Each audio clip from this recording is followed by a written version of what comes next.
रसूलिहि किराम अम्मा बाद फ़अऊज़ु बिल्लाहि मिनश शैतानिर रजीम बिस्मिल्लाहिर रहमानिर रहीम व ताआवनु अलाल बिर्रि वात ताक़वा व ला ताआवनु अलाल इस्मि ওয়াল উদওয়ান।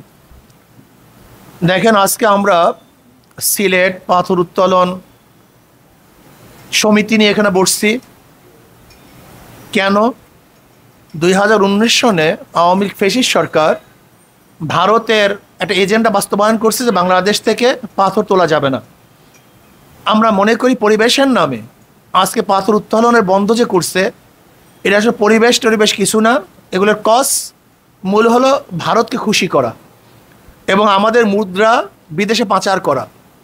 ভারত থেকে প্রতি বছর $5 মিলিয়ন পাথর আনা হয় এবং সেটা নিম্নমানের পাথর, অথচ আমাদের দেশ থেকে, আমাদের ভূখণ্ডর থেকে আমরা পাথর তুলতে পারি। সেই ব্রিটিশ থেকে আজ পর্যন্ত 2019 পর্যন্ত পাথর উত্তোলন হচ্ছিল, তখন পরিবেশ নষ্ট হয় নাই। হঠাৎ করে 2019 সনে সব পরিবেশ নষ্ট হয়ে গেছে, এটা মানা যায় না। আমি মনে করি এটা ভারতের চক্রান্ত, এটা ভারতের ইশারায় করা হয়েছে।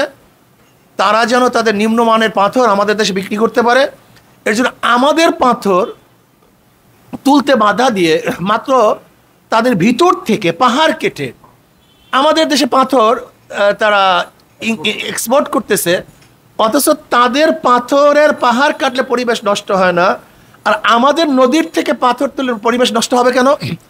বরং পাথর না তোলার কারণে পরিবেশ নষ্ট হয়ে গেছে। যেমন নদীগুলো ভরাট হয়ে গেছে, নদী ভরাট হওয়ার কারণে সেখানে বন্যা সৃষ্টি হচ্ছে। আপনি দেখেছেন যে সুনামগঞ্জ, সিলেটে কখনোই বন্যা হতো না, এখন বন্যা সৃষ্টি হওয়ার কারণটা কি? দ্রুত গতিতে পানি না নামার কারণ। আর পানি নামবে কিভাবে? যেহেতু পাথর ভরে গেছে আর উত্তোলন করতে বাধা দেওয়া হয়েছে।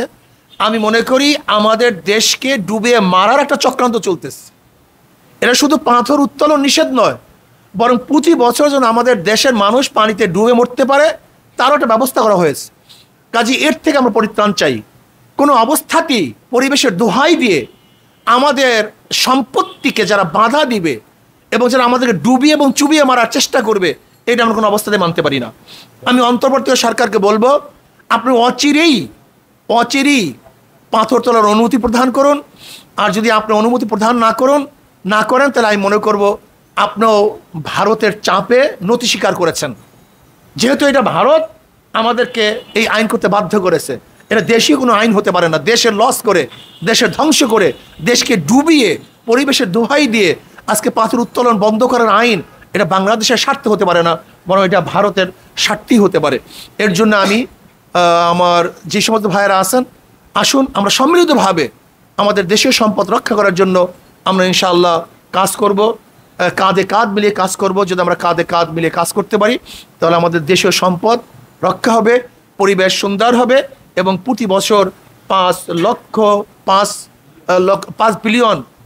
মিলিয়ন ডলারের পাথর আমদানি করতে হবে না এবং প্রতি বছর পানিতে ডুবে মরতে হবে না এবং হাজার হাজার লক্ষ মানুষের কর্মসংস্থান হবে এবং আমাদের দরিদ্রতা মোচন হবে, আমাদের অর্থনৈতিক চাঙ্গা হবে।